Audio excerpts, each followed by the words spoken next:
मंत्रिमंडळाच्या बैठकीमध्ये आज काही महत्त्वाचे निर्णय घेण्यात आलेले आहेत।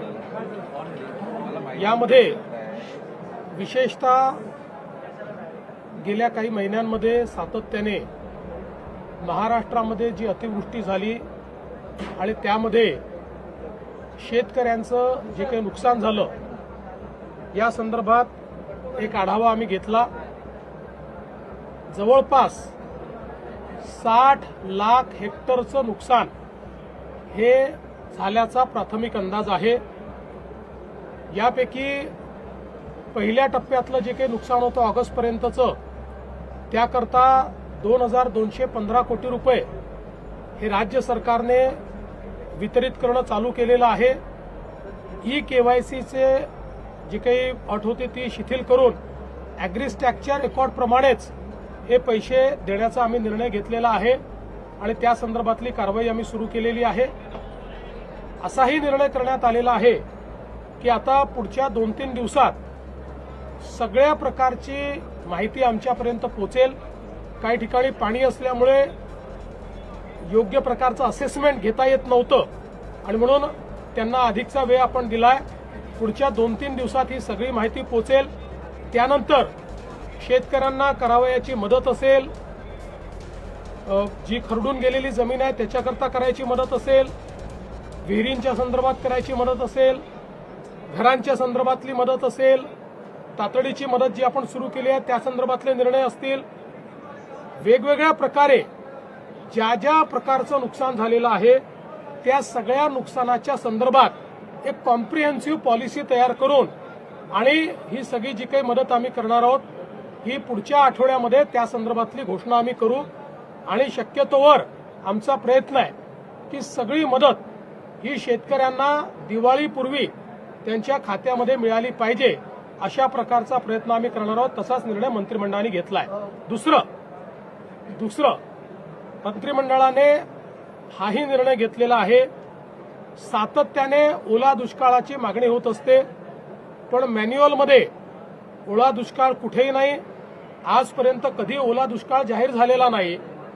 तथापि आम्ही हा निर्णय घेतला की ज्यावेळी दुष्काळ पडतो त्यावेळी ज्या ज्या उपाययोजना आणि सवलती आपण देतो त्या सगळ्या सवलती आता यालाही म्हणजे दुष्काळ तर त्याला टंचाई म्हणतो आपण, तशाच प्रकारची दुष्काळी टंचाई पडली आहे असं समजून त्या सगळ्या सवलती याही वेळी लागू करण्याचा निर्णय हा राज्याच्या मंत्रिमंडळाने घेतलेला आहे। त्यामुळे जी काही मागणी होती की त्यावेळच्या सवलती लागू झाल्या पाहिजेत किंवा ओला दुष्काळ जाहीर करायचा अर्थच तो असतो की त्या सवलती लागू करा, तशा सगळ्या सवलती या लागू करण्याचा निर्णय हा राज्याच्या मंत्रिमंडळाने घेतलेला आहे। मी आज यापेक्षा अधिक सांगणार नाही कारण आता ही सगळी नुकसानाची आकडेवारी जमा होतीये, ती पूर्ण जमा पुढच्या 2-3-4 दिवसात होईल आणि जसं मी सांगितलं लवकरात लवकर पण कुठल्याही परिस्थितीत पुढच्या आठवड्याच्या आत आपल्याला या संदर्भातली जी काही मी शिंदेसाहेब आणि अजितदादा आम्ही बसून या संदर्भातला निर्णय घेणार आहोत आणि त्या संदर्भातली घोषणा आम्ही करू। आज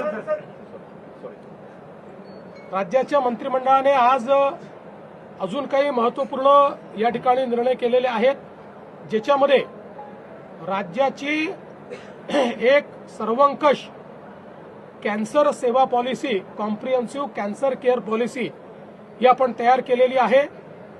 या कॅन्सर केअर पॉलिसीच्या माध्यमातून राज्यातल्या सगळ्या जिल्ह्यांना कॅन्सरचा उपचार हा उपलब्ध राहिला पाहिजे अशा प्रकारची याची रचना करण्यात आलेली आहे।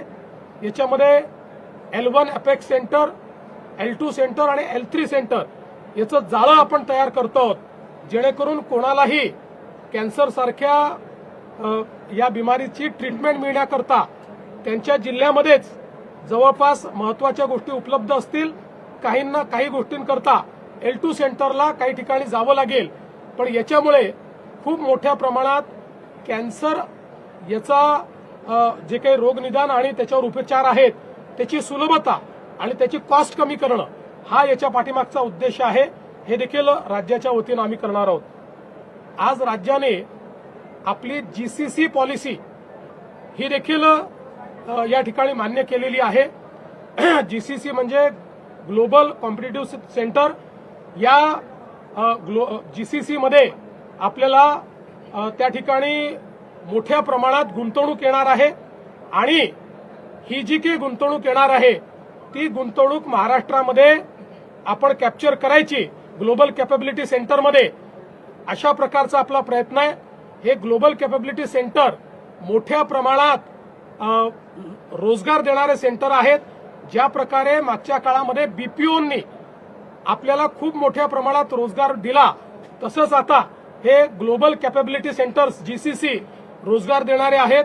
एक अपेक्षा अशी आहे की पुढच्या काळामध्ये आपल्या देशामध्ये जगातनं 5,000 जीसीसी येणार आहेत आणि हा सगळा जो जीसीसीचा रिव्होल्युशन आहे हा महाराष्ट्रात कॅप्चर करण्याकरता ही पॉलिसी आपण तयार केली आहे. आपल्याला अपेक्षित आहे की या पॉलिसीमुळे किमान हाय पेड जवळपास 2 टप्प्यांमध्ये 5 लाखापेक्षा जास्त रोजगार हे निर्मित होतील आणि मोठ्या प्रमाणात गुंतवणूक येऊन आपल्याला टॅक्सच्या रूपानं देखील हजारो कोटी रुपये यातनं प्राप्त होतील. आणि म्हणून अशा प्रकारची कॉम्प्रिहेन्सिव्ह पॉलिसी तयार करणारं महाराष्ट्र हे पहिलं राज्य आहे. दिल्लीमध्ये गेलेला होता, दिल्लीकडनं काही विशेष काही मदत येणार वगैरे काय असं काय? मी त्या दिवशीच सांगितलं, पुन्हा तुम्ही तोच प्रश्न विचारता. मी त्या दिवशीच सांगितलं की दिल्लीने पूर्ण मदत करायचा निर्णय केलेला आहे, पण त्याकरता आपल्याला आपला जो काही प्रस्ताव आहे तो पाठवावा लागतो आणि आपला प्रस्ताव पाठवण्याकरता जोपर्यंत आपला डेटा सगळा कंपाईल होत नाही तोपर्यंत आपला प्रस्ताव पाठवला जाऊ शकत नाही. मात्र दिल्लीच्या मदतीची वाट न पाहता आपण मदत सुरू केलेली आहे, पुढेही ती करणार आहोत. दिल्लीतनं तो पैसा आपल्याला रिएम्बर्समेंटमध्ये मिळतो. 5 लाख कुटुंबांना आरोग्य किट वितरित केले जाणार आहे, याविषयी काय सांगा? आरोग्य किट देखील आम्ही देणार आहोत. त्याच्यासोबत विशेषतः गहू, तांदूळ, डाळ आणि इतर बाकी अनेक महत्वाच्या वस्तू याचीही किट ही आम्ही देणार आहोत, जेणेकरून आता ज्यांचं नुकसान झालेलं आहे त्यांना पुढच्या 1-2 महिने त्रास होऊ नये अशा प्रकारची व्यवस्था आम्ही करतो.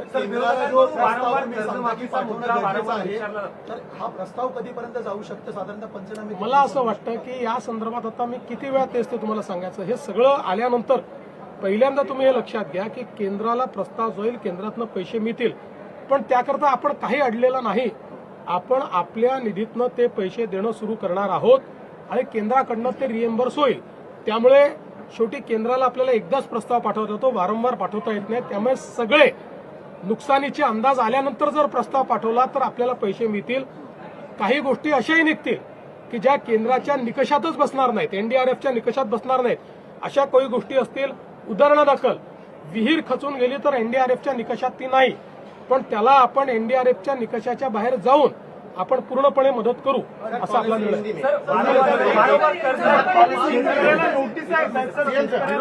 एकाच जिल्ह्यामध्ये अशा प्रकारे नोटीसच्या संदर्भात त्या ठिकाणी, आणि त्याही नोटिसेस जुन्या आहेत, त्या नोटिसेसचं आमच्या निदर्शनास आलंय. तिथे बँकांना सांगितलंय, सगळीकडे बँकांना अतिशय स्पष्ट निर्देश दिलेले आहेत, कुठेही वसुली आम्ही करू देणार नाही.